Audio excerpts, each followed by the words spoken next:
Adam Frith. I've been up at Montsalvat now painting in this studio since the start of last year, 2019. I've been coming up here to Montsalvat since 1991 when I started painting. I was a student of Don James, so just came up here to paint with him quite a lot for the last 30 or so years. So I know the place well. It's a lovely place to be. So now I'm lucky to have the studio as well. I'm a tonal painter.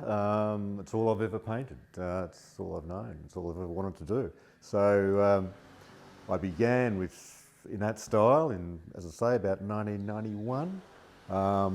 I always been fascinated with oil painting.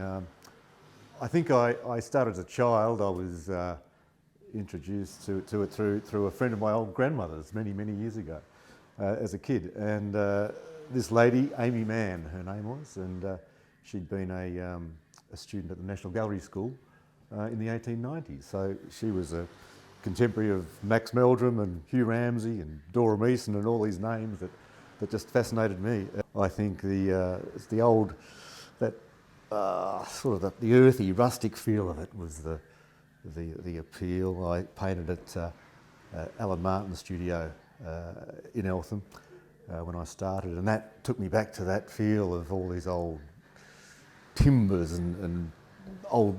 Everything was quite rustic almost, and it just had a lovely old feel with nothing too flashy, just the basic, simple life, and I think that's what got me in.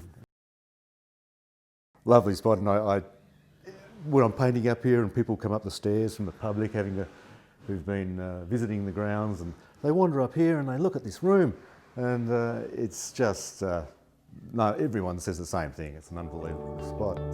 You don't get studios like this, I don't think, in Melbourne much now. They all would have been destroyed many years ago, probably.